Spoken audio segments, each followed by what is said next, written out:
boshqacha tushuntirsalar qilaman men.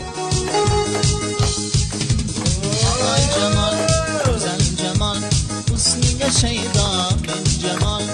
Ay Cemal, güzel Cemal. Bolalar, ha kelin duganasi bilan singillar qolib ketmasin, mana shu to'ldironlar chirtillar.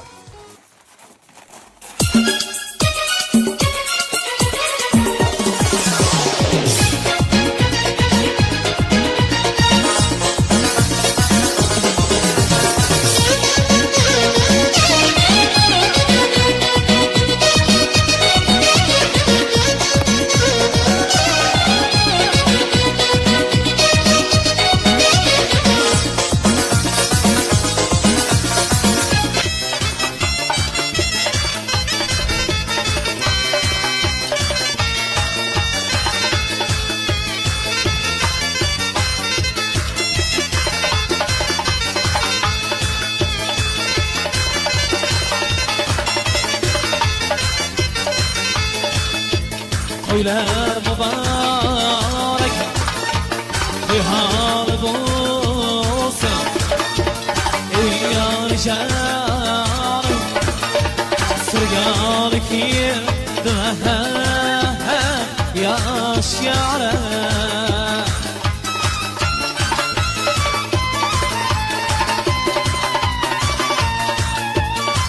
Ana qiyosi yo'q. Qiyosi yo'q uning mehri bir daryo. O'xshasa o'ziga o'xshaydi o'zbek. Boshqa millatlarni bilmadim, ammo dunyoda bolam deb yashaydi o'zbek. Davramizni boshimizda ochiq deb e'lon qilaman. Endigi navbat hayot guruhi.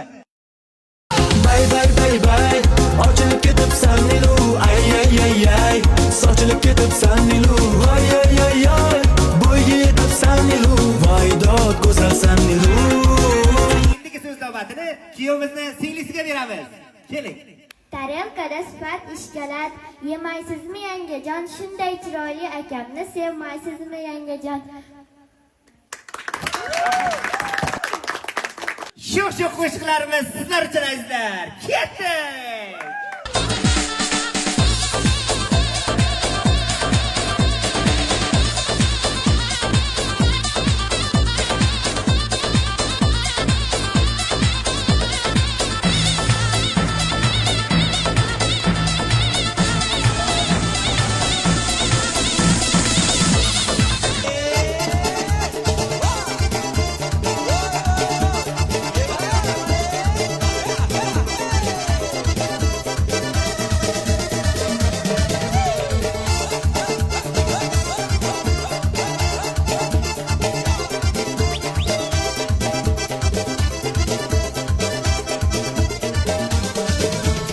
Aklımni oldi bir lola qiz, Anu kal o'rtog'ingiz bor-ku? Ha.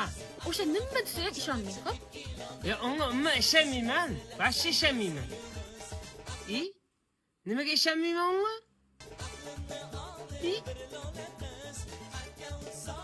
shu qora ko'z, ako bachcha-bachchadek kinodir.